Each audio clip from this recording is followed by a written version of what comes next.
সাভারের আমিনবাজার পাওয়ার গ্রিডে আগুন নেভাতে কাজ করছে ফায়ার সার্ভিসের 12 ইউনিট।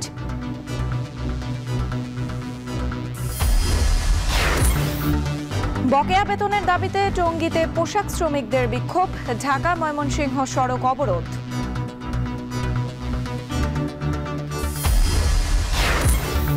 রাজধানীর উত্তরখানে হাবিবুল্লাহ বাহার কলেজের উপাধ্যক্ষ খুন, সারা শরীরে আঘাতের চিহ্ন।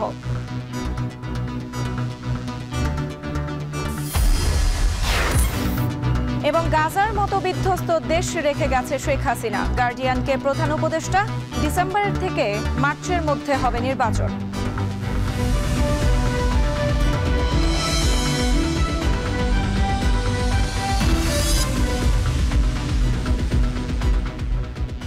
স্বাগত এখন বাণিজ্যে। পুরো আয়োজন জোরের সঙ্গে আছে আমি সুমাইরা আছি। সাভারের আমিনবাজারে পাওয়ার গ্রিডে ভয়াবহ আগুন লেগেছে। আগুন নিয়ন্ত্রণে কাজ করছে ফায়ার সার্ভিসের 12টি ইউনিট। এ নিয়ে আরও জানাতে যুক্ত হচ্ছেন হুমায়ুন কবির। হুমায়ুন, আগুন কখন লেগেছে আর আগুন লাগার কারণ জানতে পেরেছেন কিনা?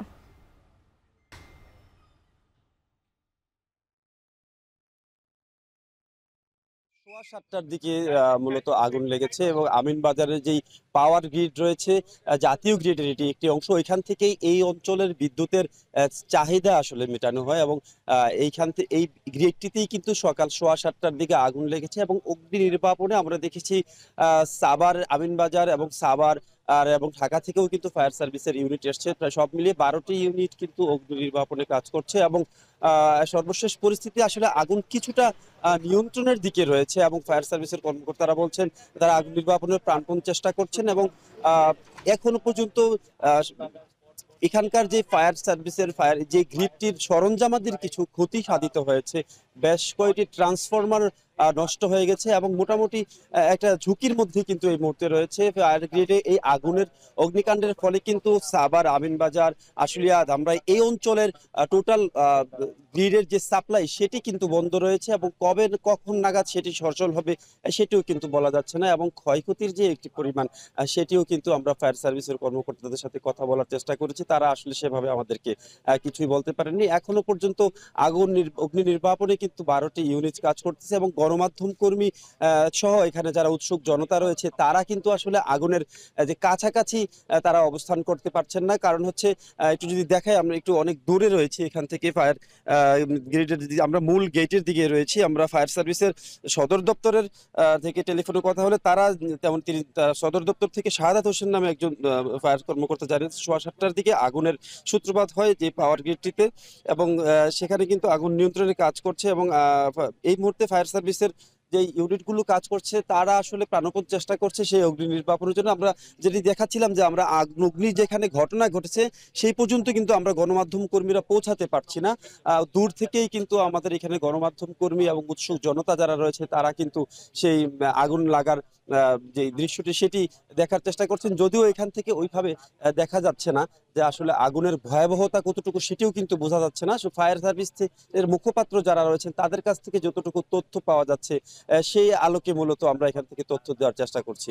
তো এই ছিল আমার কাছে অগ্নিকাণ্ডের ঘটনা নিয়ে আমিনবাজার ফায়ার গ্রিড থেকে সর্বশেষ। সাভারের আমিনবাজারে পাওয়ার গ্রিডে ভয়াবহ আগুন লেগেছে। আগুন নিয়ন্ত্রণে কাজ করছে ফায়ার সার্ভিসের 12টি ইউনিট। এ নিয়ে বিস্তারিত জানাতে আমাদের সঙ্গে যুক্ত ছিলেন হুমায়ুন কবির। বকেয়া বেতনের দাবিতে গাজীপুরের টঙ্গীর হোসেন মার্কেট এলাকায় ঢাকা ময়মনসিংহ মহাসড়ক অবরোধ করে বিক্ষোভ করছে BHIS অ্যাপারেলস লিমিটেডের কারখানার শ্রমিকরা। এতে ভোগান্তিতে পড়েছেন এই পথে চলাচলকারীরা। এ নিয়ে আরও জানাতে যুক্ত হচ্ছেন ইফতেখার রায়হান। ইফতেখার, শ্রমিকদের কত মাসের বেতন বকেয়া রয়েছে এখন পর্যন্ত? একই সাথে জানতে চাই সমস্যার সমাধানের বিষয়ে সংশ্লিষ্টরা আসলে কি বলছেন।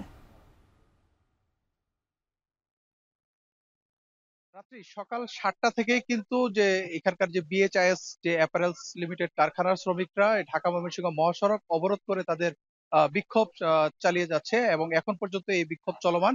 এবং কিছুক্ষণ আগে আমরা যখন এই শ্রমিকদের সাথে কথা বলছিলাম, তাদের সাথে আমরা কথা বলেছি, তারাও যে বিষয়টি জানিয়েছেন মূলত তাদের জানুয়ারি মাসের ওভারটাইমের টাকা বাকি রয়েছে, পাশাপাশি ফেব্রুয়ারি মাসের তাদের বেতন বকেয়া, পাশাপাশি ওভারটাইম এবং মার্চের অর্থাৎ চলতি মাসের বেতন এবং ঈদ বোনাস না দিয়ে কারখানা অনির্দিষ্টকালের জন্য ছুটি ঘোষণা করার কারণেই মূলত তারা এইভাবে ক্ষোভের কারণ এই বই প্রকাশ করছেন এবং তারা এই মহাসড়ক অবরোধ করছেন।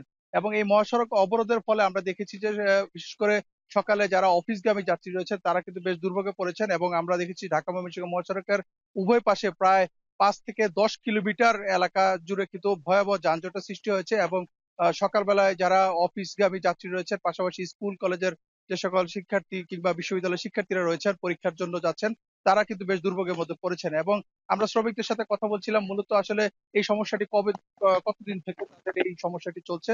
তারা বলছেন যে বিগত কয়েক বছর ধরেই এই কারখানার যিনি মালিক রয়েছেন তিনি এই বেতন দিতে গড়িমসি করেন শ্রমিকদের এবং বেতনের ব্যাপারে যখনই শ্রমিকরা কোনো ধরনের দাবি করেন কিংবা আন্দোলনে যান তখনই কিন্তু তাদেরকে ছাঁটাই করা হয়।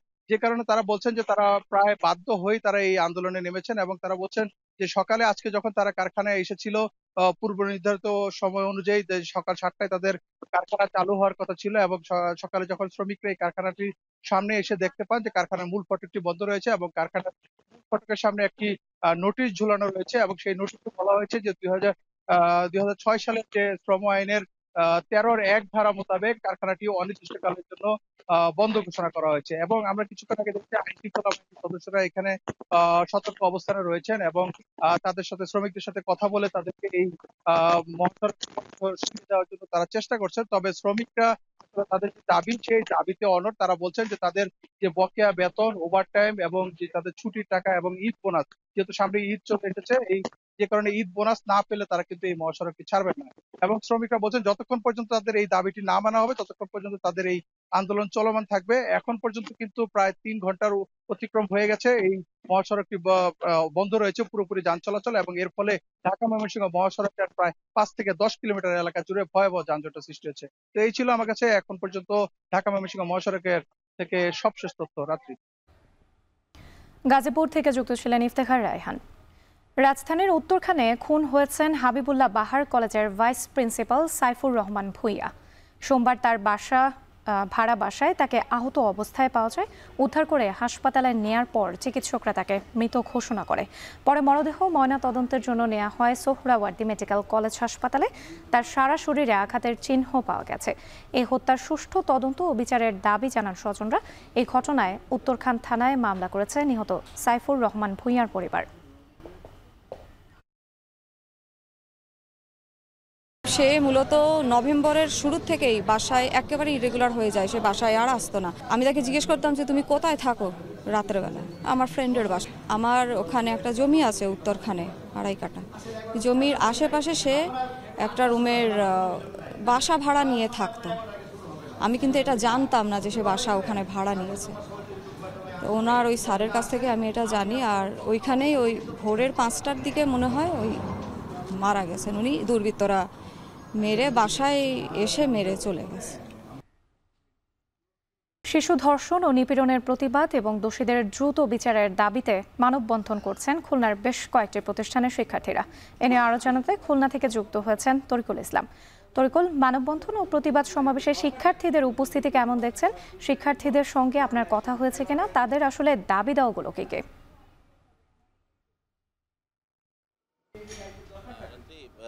শিক্ষার্থীদের সাথে কথা হয়েছে। তারা বিভিন্ন শিক্ষা প্রতিষ্ঠানের যে শিক্ষার্থীরা রয়েছে তাদেরকে একত্রিত করে এখানে সমাবেশ তারা করবে এবং বিক্ষোভ সমাবেশ। আপাতত তারা একটি ব্যানার নিয়ে কিছু সংখ্যক শিক্ষার্থী দাঁড়িয়েছে খুলনা সরকারি মডেল স্কুল অ্যান্ড কলেজের সামনে। পাশে খুলনা সরকারি পাবলিক কলেজ, সেখান থেকেও কিছু শিক্ষার্থী এখানে আসবে এবং তারা এখানে বিক্ষোভ সমাবেশ এবং তারা মানববন্ধন এখানে করবে। এবং এখানে আপনারা দেখতে পাচ্ছেন তারা ব্যানার নিয়ে এখানে শিক্ষার্থীরা কিছু সংখ্যক দাঁড়িয়ে আছে এবং ক্যাম্পাসের ভিতরেও বেশ কিছু শিক্ষার্থী তারা অপেক্ষা করছে এবং তারা বলছে যে এখানে কয়েক শত শিক্ষার্থী জড়ো হবে, তবে একটু সময় লাগছে। আমরা যেটি তাদের কাছ থেকে জানতে পেরেছি, তারা সারা দেশে যে চলমান ধর্ষণ এবং নারী নির্যাতন, বিশেষ করে সম্প্রতি যে মাগুরার শিশু ধর্ষণের ঘটনা, এসব বিষয়গুলো নিয়ে তারা আসলে খুবই তারা ক্ষুব্ধ এবং তারা তাদের যে অভিব্যক্তি তারা প্রকাশ করছেন এবং তারা শাস্তির দাবি জানিয়েছেন। যারা প্রকৃত দোষী তাদেরকে দ্রুত বিচারের আওতায় এনে শাস্তি কার্যকর করার দাবি জানাচ্ছেন। সব মিলিয়ে রাত্রি এই ছিল আমার কাছে খুলনার সরকারি মডেল স্কুল অ্যান্ড কলেজের সামনে থেকে শিক্ষার্থীদের যে বিক্ষোভ সমাবেশ এবং মিছিল, তার সমাবেশ ও মানববন্ধন, তার সর্বশেষ খবর। শিশু ধর্ষণ ও নিপীড়নের প্রতিবাদ এবং দোষীদের দ্রুত বিচারের দাবিতে মানববন্ধন করছেন খুলনার বেশ কয়েকটি প্রতিষ্ঠানের শিক্ষার্থীরা। নিয়ে বিস্তারিত জানাতে আমাদের সঙ্গে যুক্ত ছিলেন তরিকুল ইসলাম। পূর্ব নির্ধারিত 5 দফা দাবি আদায়ে কর্মবিরতি পালন করছে ইন্টার্ন চিকিৎসকরা। এ বিষয়ে বিস্তারিত জানাতে Sylhet MAG Osmani medical college হাসপাতাল থেকে যুক্ত হয়েছেন সন্দীপন শুভ। শুভ, আউটডোর সেবা কখন থেকে বন্ধ আছে? চিকিৎসা সেবা পেতে রোগীদের কোনো ভোগান্তির শিকার হচ্ছেন কিনা?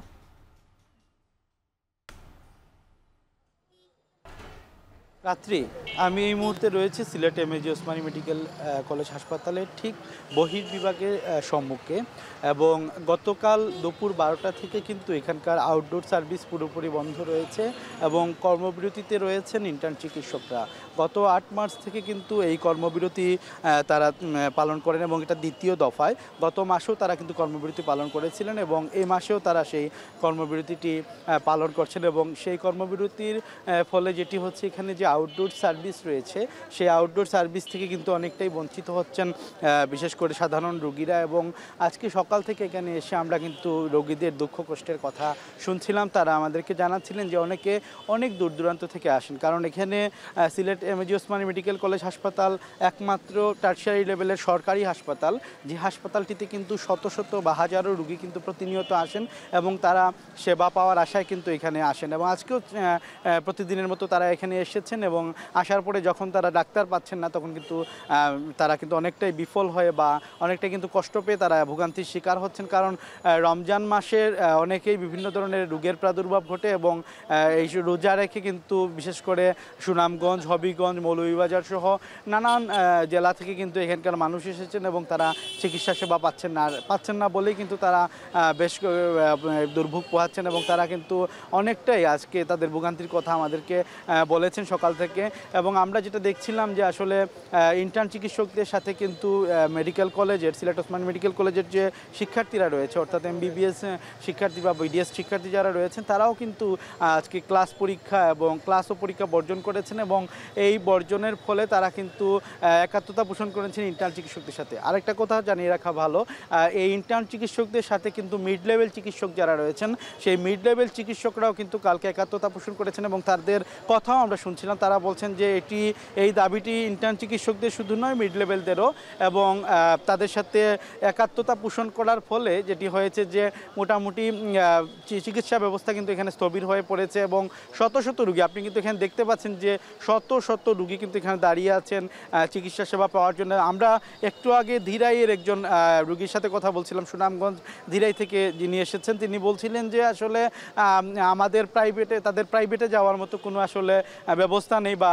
প্রাইভেটে যাওয়ার মতো কিন্তু টাকা নেই, সামর্থ্য নেই, সেই কারণেই কিন্তু তারা আসলে এখানে চিকিৎসা নিতে আসেন এবং রুগীদের দুর্ভোগ কিন্তু চরমে পৌঁছেছে বলে জানিয়েছেন তারা। তো রাত্রি এই ছিল Sylhet MAG Osmani medical college হাসপাতালের ইন্টার্ন চিকিৎসকদের কর্মবিরতির সর্বশেষ। 5 দফা দাবি আদায়ে কর্মবিরতি পালন করছে ইন্টার্ন চিকিৎসকরা। এ নিয়ে বিস্তারিত জানাতে আমাদের সঙ্গে সিলেট থেকে যুক্ত ছিলেন সহকর্মী সন্দীপন শুভ। চলতি বছর ডিসেম্বর থেকে আগামী বছর মার্চের মধ্যে যে কোনো সময় বাংলাদেশের নির্বাচন অনুষ্ঠিত হবে, আর এই নির্বাচন হবে গত কয়েক দশকের ইতিহাসে সবচেয়ে অবাধ ও সুষ্ঠু নির্বাচন।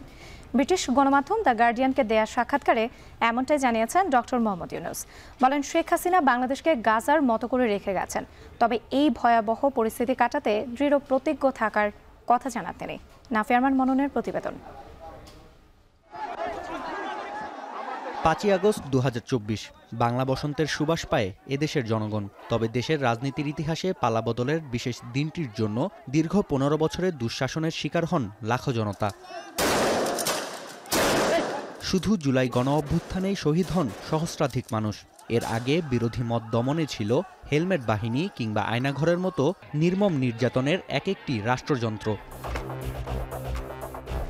বাংলাদেশের 15 বছরের পরিস্থিতি আর এ থেকে উত্তরণের কথাই দ্য গার্ডিয়ানকে জানালেন প্রধান উপদেষ্টা ডক্টর মোহাম্মদ ইউনূস। বললেন, গাজার মতো বিধ্বস্ত দেশ রেখে গেছেন শেখ হাসিনা, তবে ভবনের স্থলে সাবেক সরকার প্রধান ধ্বংস করেন দেশের মানুষ, প্রতিষ্ঠান, নীতি ও আন্তর্জাতিক সম্পর্ককে। ক্ষমতাচ্যুত প্রধানমন্ত্রীর 15 বছরের রাজত্বে দেশের দস্যু পরিবারের শাসন কায়েম ছিল বলেও দাবি করেন ডক্টর ইউনূস। বাংলাদেশের এই ভয়াবহ পরিস্থিতি কাটাতে দৃঢ় প্রতিজ্ঞ থাকার কথা জানান তিনি। গার্ডিয়ানকে দেয়া সাক্ষাৎকারে উঠে এসেছে নির্বাচনের প্রসঙ্গ। অন্তর্বর্তী সরকারের প্রধান জানান, চলতি বছর ডিসেম্বর থেকে আগামী বছর মার্চের মধ্যে যে কোনো সময় বাংলাদেশে অনুষ্ঠিত হবে সংসদ নির্বাচন। আর এই নির্বাচন হবে গত কয়েক দশকের ইতিহাসে সবচেয়ে অবাধ ও সুষ্ঠু নির্বাচন। ভারতে সাবেক সরকার প্রধানের অবস্থান সম্পর্কে ডক্টর ইউনুস বলেন, নয়াদিল্লিতে শেখ হাসিনার আশ্রয় মানা যায়, তবে ভারতকে ব্যবহার করে অন্তর্বর্তী সরকারের কার্যক্রম নষ্ট করার প্রচারণা চালাচ্ছেন শেখ হাসিনা, যাকে বিপজ্জনক হিসেবে উল্লেখ করেছেন অন্তর্বর্তী সরকার প্রধান। এদিকে হোয়াইট হাউসে ট্রাম্পের প্রত্যাবর্তনকে বাংলাদেশে যুক্তরাষ্ট্রের বিনিয়োগের ভালো সুযোগ হিসেবে উল্লেখ করেছেন ডক্টর ইউনুস। জানান, ওয়াশিংটন অংশীদারিত্বে না আসলে ঢাকা কিছুটা কষ্ট পাবে, তবে গণতান্ত্রিক প্রক্রিয়া থামবে না। নাফিয়া আরমান মনন, এখন।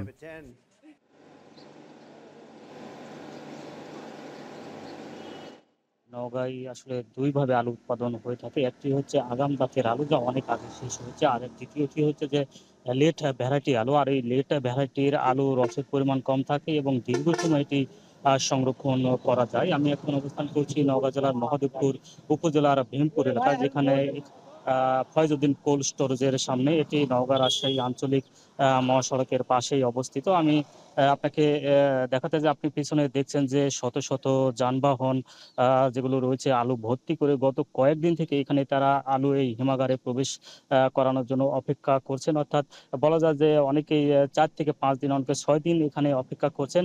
আর আরেকটি বিষয় জানিয়ে রাখি যে নওগাঁ জেলায় প্রায় 26,000 হেক্টর জমিতে আলুর উৎপাদন, হেক্টর জমিতে আলু চাষ হচ্ছে, যা থেকে প্রায় 5 লাখ টন উৎপাদনের আশা কৃষি বিভাগের। আর জেলাতে প্রায় 60টি হিমাগার রয়েছে। এই 60টি হিমাগারের ধারণ ক্ষমতা হচ্ছে 47,000 টন, আর বাকি 120 টন জেলার খাবারের চাহিদা রয়েছে। আর বাকি যে আলুগুলো রয়েছে সেগুলো জেলার বিভিন্ন জেলায়, বাংলাদেশের বিভিন্ন জেলায় সরবরাহ করা হয় বলে জানিয়েছে কৃষি সম্প্রসারণ অধিদপ্তর। আর হিমাগারের যে বিড়ম্বনা পোহাতে হচ্ছে কৃষকদের, এখানে গত বছরের কথা যদি বলে যে প্রায় 60 কেজির বস্তায় আলু হিমাগারে রাখতে খরচ পড়েছিল বস্তা প্রতি 350 টাকা। এবছর 60 কেজি আলুতে তাদের খরচ পড়ছে 400 টাকা এবং 425 টাকা পর্যন্ত, অর্থাৎ 50 থেকে প্রায় বলা যায় যে 100 টাকা পর্যন্ত তাদের প্রকারভেদে খরচ বেশি গুনতে হচ্ছে। এবং কৃষক এবং যারা ব্যবসায়ী রয়েছেন তারা এখানে আলু রাখতে গিয়ে বিড়ম্বনায় পোহাতে হচ্ছেন, কারণ এখানে অনেক শ্রমিক যারা আলু বহন করে হিমাগারে ভেতরে প্রবেশ করাবেন তাদের সংকট রয়েছে বলে এখানকার ব্যবসায়ী রয়েছেন। তো বলা যায় যে সব মিলিয়ে এখন কৃষক এবং ব্যবসায়ীরা হিমাগারে আলু প্রবেশ করতে ভোগান্তি পোহাতে হচ্ছে। তো এই ছিল আমার কাছে হিমাগারে আলু প্রবেশ নিয়ে সব শেষ। এবার যেতে চাই সৌরভের কাছে। সৌরভ, শেরপুরে আলু সংরক্ষণ জটিলতা নিরসনে কোনো উদ্যোগ নেওয়া হয়েছে কিনা?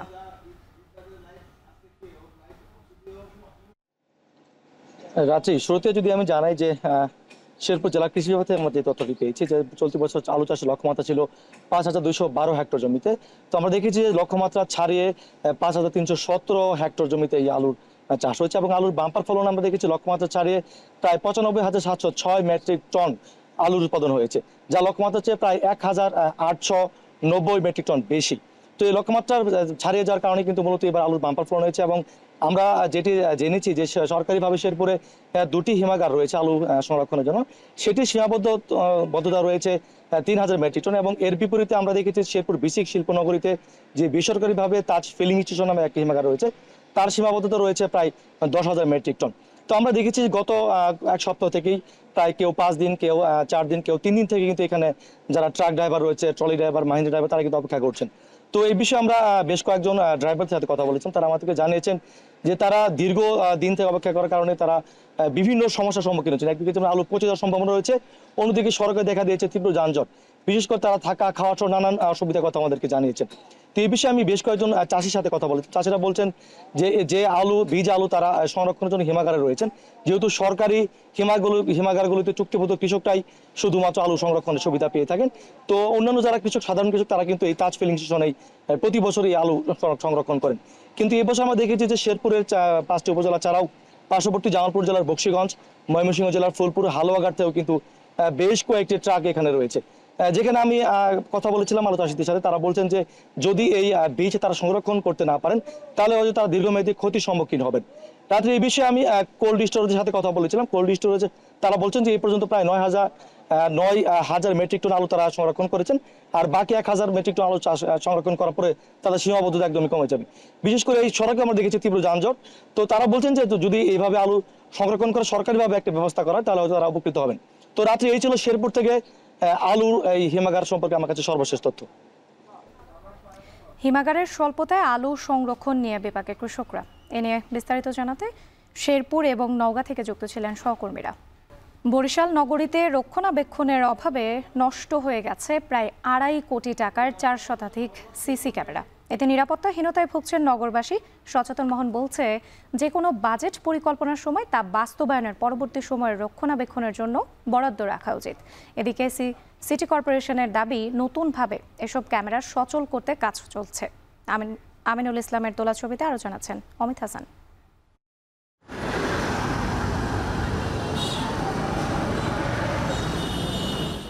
নগরীর নিরাপত্তা নিশ্চিতে স্থাপন করা সিসি ক্যামেরাগুলোর বর্তমান চিত্র এমনই। সড়কের মাঝখানের আইল্যান্ডের স্ট্যান্ডের সাথে লাগানো বেশিরভাগ সিসি ক্যামেরার অস্তিত্বই নেই। আর যেগুলো আছে সেগুলো ভেঙে ঝুলে আছে অথবা উল্টো হয়ে আছে মাটির দিকে, না হয় আকাশের দিকে। মেশিনগুলোর বক্স থাকলেও নেই ভেতরের কোনো যন্ত্রাংশ।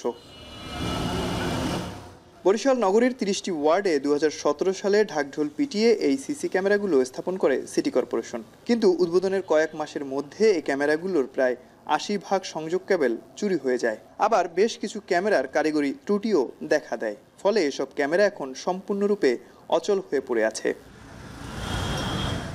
নগরীর বাসিন্দাদের নিরাপত্তা নিশ্চিতে প্রায় 2.5 কোটি টাকা ব্যয়ে সিটি কর্পোরেশন কর্তৃক স্থাপন করা হয়েছিল এরকম 400-এরও অধিক সিসি ক্যামেরা, যা যথাযথ তদারকির অভাবে দিন দিন বিকল হয়ে পড়েছে। দুর্ঘটনা ঘটেছে, দুর্ঘটনা দায়ী কোন ব্যক্তি, এগুলোকে খতিয়ে বের করার জন্য কিন্তু এই যে ক্যামেরাগুলো আমাদের জন্য খুবই গুরুত্বপূর্ণ। ক্যামেরাগুলো সচল থাকে তাহলে দেখা যায় যে অপরাধীকে চিহ্নিত করা সম্ভব, আর চিহ্নিত করে সে অনুযায়ী ব্যবস্থা নেওয়া সম্ভব। কোনো রক্ষণাবেক্ষণ টিম আছে কিনা, কোনো সুরক্ষা আছে কিনা, এগুলো আমাদের ধারণার বাইরে। তো এগুলো আসলে নজরদারি টানা খুবই প্রয়োজন বলে আমি মনে করছি।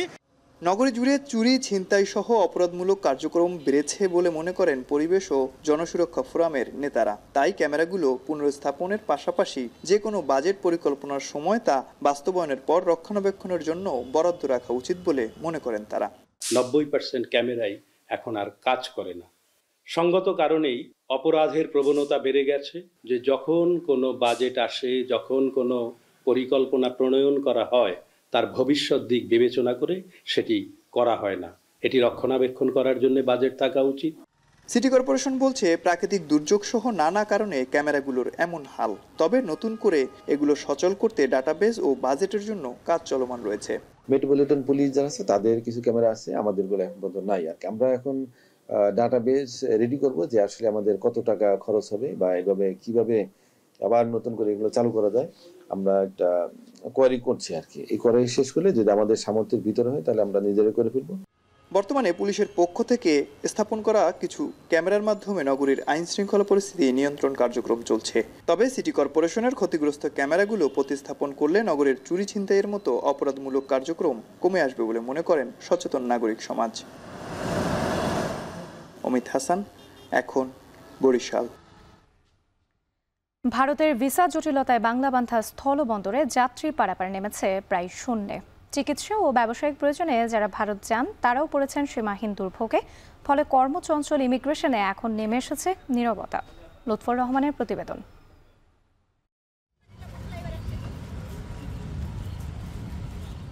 সম্প্রতি পঞ্চগড়ের বাংলামাথা জিরো পয়েন্টে বাবা মেয়ের আবেগঘন মুহূর্ত ছড়িয়ে পড়ে সামাজিক যোগাযোগের মাধ্যমে। ভিসা জটিলতার কারণে দীর্ঘদিন পর বিজিবি বিএসএফ এর যৌথ প্যারেড শেষে দেখা হয় তাদের।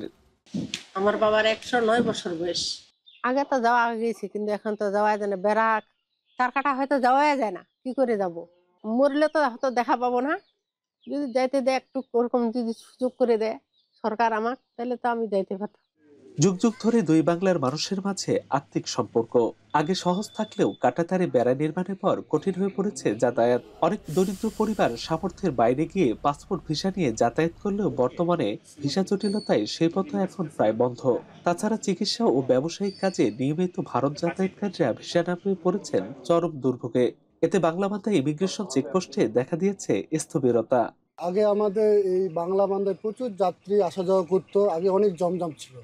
এখন ভিসা দিচ্ছে না বলে আমাদের আয় রোজগার কম হচ্ছে। আগে যেখানে 200-500 যাত্রী যাতায়াত করতো, এখন মুষ্টিমেয় নাই বললেই চলে। ভিসা বন্ধ থাকার কারণে এখানকার মানুষ অনেক ভোগান্তির মধ্যে পড়েছে। যারা আমরা সহজে ভিসা পাই, সহজে চিকিৎসার জন্য যেতে পারি, ব্যবসার খাতিরে আমরা ইন্ডিয়া যেতে পারি, সেজন্য আমরা সরকার যেটা পদক্ষেপ নেয় তাহলে খুব ভালো আমি মনে করি। ইমিগ্রেশন পুলিশ বলছে আগে দৈনিক 2 থেকে 300 মানুষ যাতায়াত করলেও এখন তা কমে দাঁড়িয়েছে 15 থেকে 20 জনে, যাদের বেশিরভাগই ভারতীয় নাগরিক। আর এখন যেগুলো আসতেছে ওগুলো ইন্ডিয়ান সব জাতি, বাংলাদেশ থেকে নাই বললে চলে। বর্তমানে যাত্রী সংখ্যা অত্যন্ত কম, গড়ে এভারেজ 50। তার মধ্যে ইন্ডিয়ান এবং নেপালি স্টুডেন্টরাই বেশি। আমাদের বাংলাদেশি রোগী এবং বিজনেস ভিসা যাদের আছে তারাই মূলত যাতায়াত করছেন। 2016 সালে বাংলাবান্ধায় স্থলবন্দরে ইমিগ্রেশন চেকপোস্ট চালু হয়। ভৌগোলিক অবস্থার কারণে ভারত, নেপাল ও ভুটানকে একসাথে যুক্ত করেছে বাংলাবান্ধা। তাই চালু হবার কিছুদিনের মধ্যেই জনপ্রিয় হয়ে ওঠে এই ইমিগ্রেশন চেকপোস্ট। লুৎফর রহমান, এখন পঞ্চগড়। ভোলায় চরাঞ্চলে এবছর তরমুজের ফলন বেশ ভালো, তবে কৃষক পর্যায়ে দাম সহনীয় থাকলেও মধ্যস্বত্বভোগীদের দৌরাত্মে হাত বদলেই দাম বাড়ে 2 থেকে 3 গুণ। এ নিয়ে আরও জানাতে ভোলার কাঁচাবাজার থেকে যুক্ত হয়েছেন ইমতিয়াজুর রহমান। ইমতিয়াজ, কৃষক পর্যায় থেকে খুচরা পর্যায়ে তরমুজের দামের পার্থক্য কেমন দেখছেন? রাত্রি এবছর আবহাওয়া অনুকূলে থাকার কারণে ভোলার চরাঞ্চলে তরমুজের ব্যাপক ফলন হয়েছে বলেও আমরা জানতে পেরেছি। কৃষি অফিস সূত্রে যেমনটা জানানো হয়েছে যে এবছর ভোলার চরাঞ্চলে প্রায় 13,500 হেক্টর জমিতে তরমুজের আবাদ করা হয়েছে এবং উৎপাদন হয়েছে প্রায় 7,02,000 মেট্রিক টন।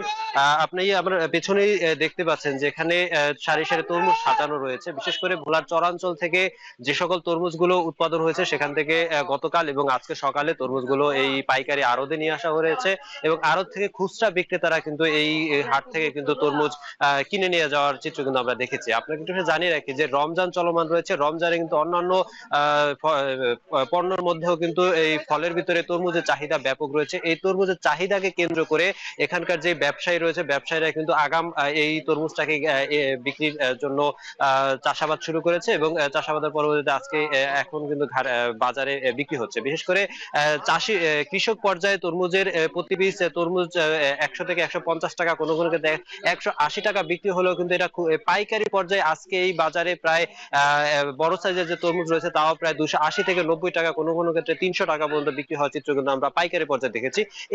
এই তরমুজই কিন্তু খুচরা পর্যায়ে প্রায় 450 থেকে 500 টাকা পর্যন্ত বিক্রি হওয়ার চিত্র কিন্তু আমরা দেখেছি। এক্ষেত্রে গতকালকে আমি ভোলার খুচরা বাজারে ভোক্তাদের সাথে কথা বলেছিলাম, তারা জানিয়েছে যে এই পরিমাণ ভোলার তরমুজের আবাদ হয়েছে, উৎপাদন হয়েছে, সেই তুলনায় দামটা কিন্তু ভোলার খুচরা বাজারে ব্যাপক চড়া বলেও কিন্তু ভোক্তারা জানিয়েছে। তারা বলছেন যে খুচরা বাজারে যদি বাজার মনিটরিং করা হয়, ভোক্তা অধিকার কিংবা জেলা প্রশাসনের পক্ষ থেকে নিয়মিত বাজার তদারকি করা হয়, তাহলে কিন্তু এই রমজান মৌসুমে কিন্তু তরমুজের যেই চাহিদা রয়েছে চাহিদার তুলনায় দামটা কিছুটা সহনীয় পর্যায়ে আসবে। তবে অপরদিকে এখানকার যে পাইকার এবং আড়তদারদের সাথে কথা বলেছি, তারা বলছেন যে ভোলায় যে উৎপাদিত তরমুজ রয়েছে তা প্রায় রাজধানী ঢাকা সহ 12টি জেলায় সরবরাহ করা হয়। এক্ষেত্রে ভোলা জেলায় কিন্তু পাইকারদের চাহিদা, পাইকারদের সংখ্যা বেশি। এতে করে যে পরিমাণ উৎপাদন হচ্ছে, প্রতিদিন তরমুজ কাটা হচ্ছে, সেই পরিমাণ পাইকারের তুলনায় কিন্তু দাম বেশি হয়ে কারণে কিন্তু তারা অধিক দামে কিন্তু কিনে নিয়ে তা সরবরাহ করার কথাও কিন্তু আমাদের জানিয়েছে। তো এই ছিল আমার কাছে ভোলার তরমুজের বাজার থেকে তরমুজের দরদামের সর্বোচ্চ তথ্য। যাচ্ছি ভোলা থেকে যুক্ত ছিলেন ইমতিয়াজুর রহমান। সিরাজগঞ্জে যমুনা নদীর তীরে গড়ে উঠেছে বেসরকারি অর্থনৈতিক অঞ্চল সিরাজগঞ্জ ইকোনমিক জোন। দেশের শিল্পায়নে নতুন দিগন্তের সূচনা করা এই অর্থনৈতিক অঞ্চলের নির্মাণ কাজ শেষ হয়েছে প্রায় 65%। ইতিমধ্যে শিল্প প্রতিষ্ঠান স্থাপনের জন্য শুরু হয়েছে প্লট বরাদ্দ। ইমরান শেখের ছবিতে আরও জানাচ্ছেন রিফাত রহমান।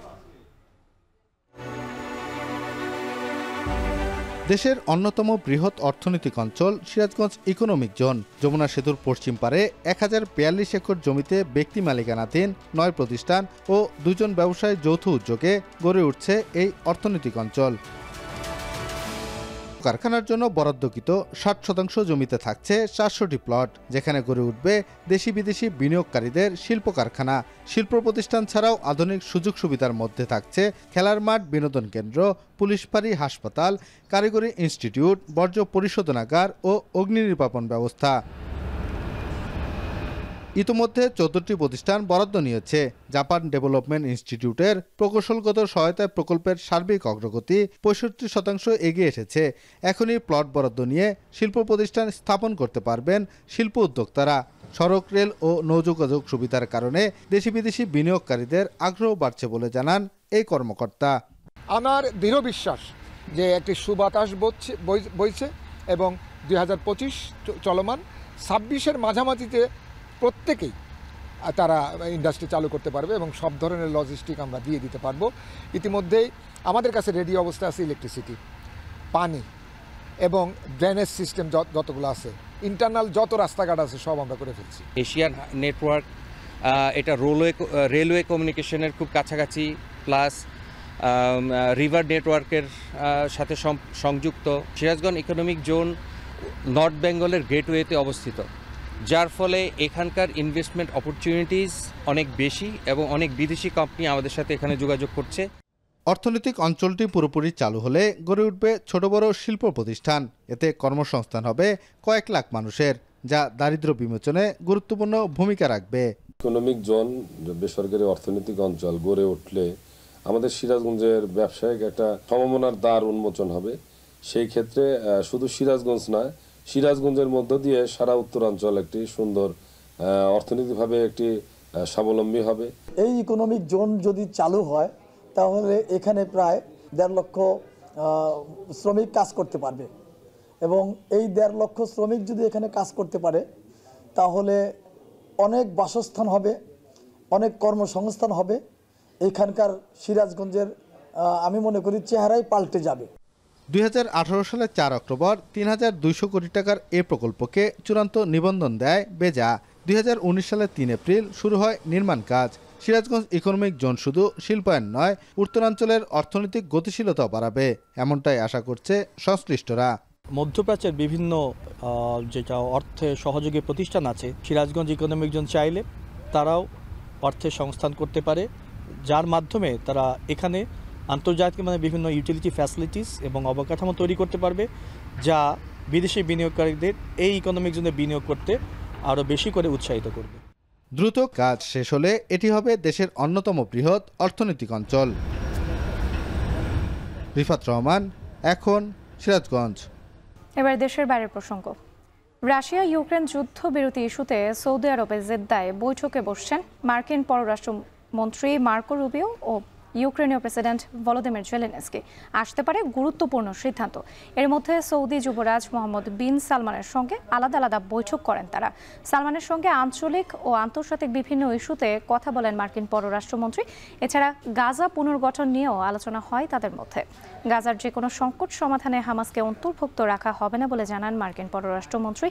যুদ্ধবিরতি ইস্যুতে মধ্যস্থতা করায় সৌদি যুবরাজের প্রতি কৃতজ্ঞতা জানান ইউক্রেনের প্রেসিডেন্ট। এদিকে রাশিয়ার সঙ্গে ইউক্রেন আংশিক যুদ্ধবিরতিতে সম্মত হবে বলে মনে করছেন মার্কিন শীর্ষ কূটনীতিকরা। সারা বিশ্বে সমরাস্ত্র বিক্রির পরিমাণ ও শীর্ষ রপ্তানিকারক দেশ অপরিবর্তনীয় থাকলেও নাটকীয়ভাবে পরিবর্তন এসেছে অস্ত্র কেনা দেশের।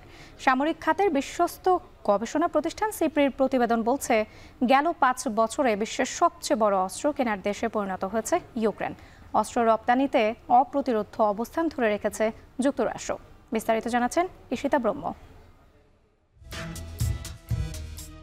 স্টকহোম ইন্টারন্যাশনাল পিস রিসার্চ সেন্টারের প্রতিবেদনের প্রথম লাইনই তাক লাগিয়ে দেওয়ার মতো। 2010 থেকে 2019 সালের তুলনায় 2020 থেকে 2024 সাল পর্যন্ত সারা বিশ্বে অস্ত্র বিক্রির পরিমাণ অল্প বিস্তর ওঠানামা করলেও ভূ রাজনীতিতে নাটকীয় পরিবর্তনে কয়েকটি দেশের অস্ত্র আমদানি অতীতের যে কোনো সময়ের তুলনায় আকাশ ছুঁয়েছে। ইউক্রেনে রুশ সেনা অভিযানের কারণে দেশ রক্ষায় অবাধে অস্ত্র আমদানি করায় গেল 5 বছরে সমরাস্ত্র আমদানিতে শীর্ষে উঠেছে ইউক্রেন। এই অস্ত্রের 45%ই দিয়েছে যুক্তরাষ্ট্র। কিন্তু অভ্যন্তরীণভাবে অস্ত্র তৈরিতে জোর দেয়ায় অস্ত্র আমদানি খুব একটা বাড়াতে হয়নি রাশিয়াকে। একই সময় ইউরোপের ন্যাটো সদস্যভুক্ত দেশগুলো নিজেদের সামরিক খাত শক্তিশালী তো করেছেই, সেই সঙ্গে ৩ বছর ধরে সহযোগিতা করছে ইউক্রেনকে। বিগত ৫ বছরে এই অঞ্চলে অস্ত্র আমদানি ১০০% বেশি বেড়েছে। এর মধ্যে ৬০% অস্ত্রের উৎসই যুক্তরাষ্ট্র। এদিকে অস্ত্র বিক্রি করে গেল ৫ বছরে মুনাফার পাল্লা ভারী হয়েছে যুক্তরাষ্ট্রের। মোট অস্ত্র রপ্তানির ৪৩% করেছে ওয়াশিংটন।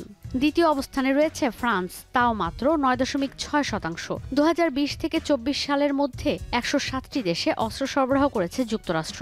ইউক্রেনের সেনা অভিযান শুরু করে আগ্রাসন চালিয়ে যেতে অস্ত্রের প্রয়োজন পড়ায় অস্ত্র রপ্তানিতে নিচে নেমে গেছে রাশিয়া। পশ্চিমা নিষেধাজ্ঞায় ভারত আর চীন ছাড়া কোনো দেশ রাশিয়ার অস্ত্র কিনতেও পারছে না।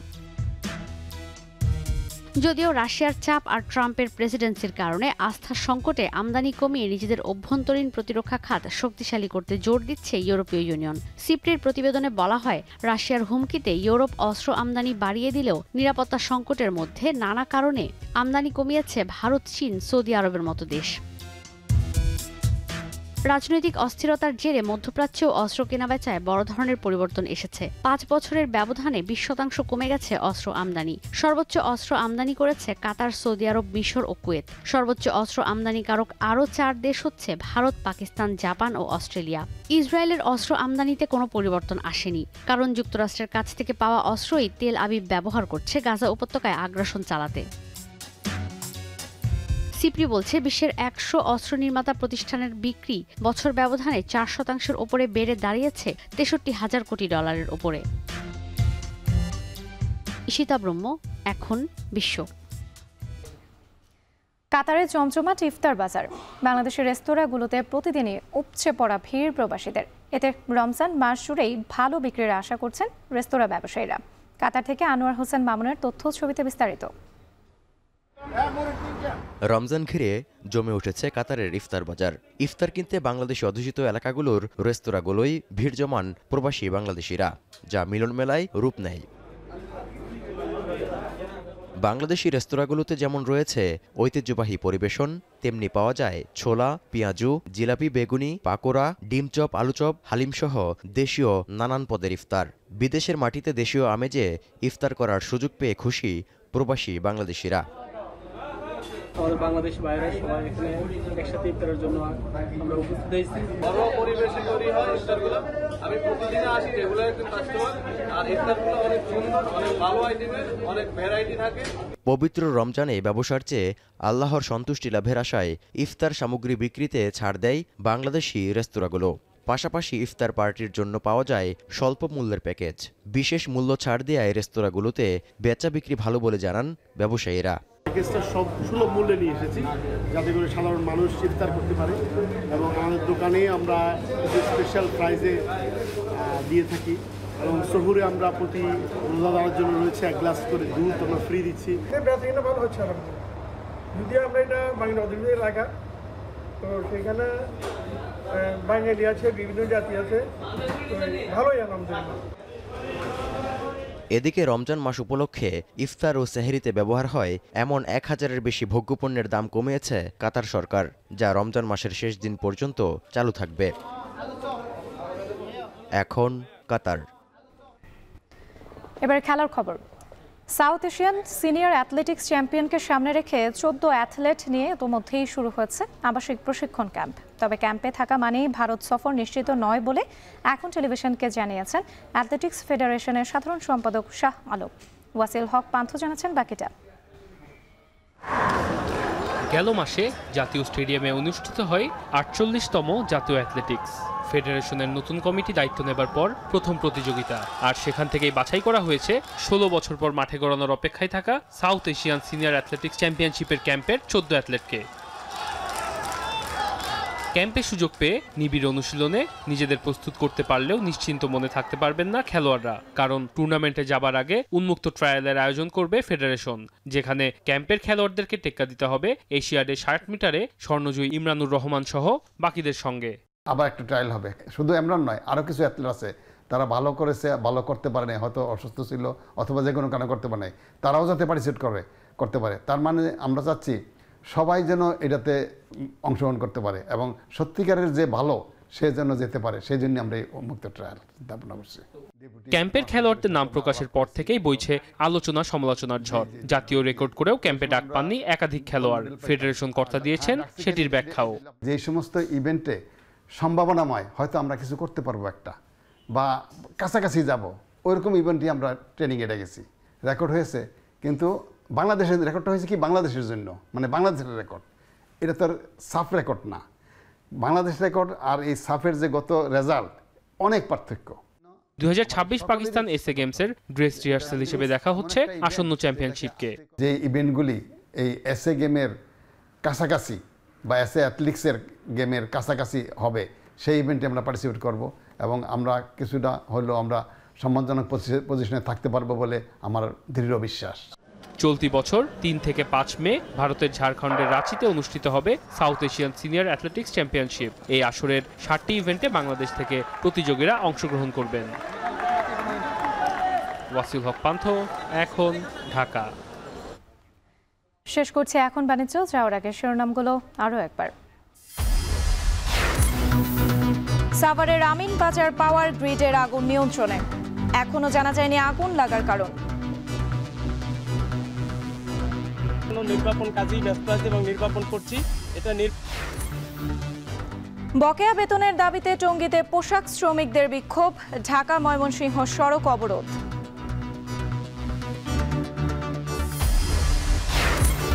রাজধানীর উত্তরখানে হাবিবুল্লাহ বাহার কলেজের উপাধ্যক্ষ খুন, সারা শরীরে আঘাতের চিহ্ন।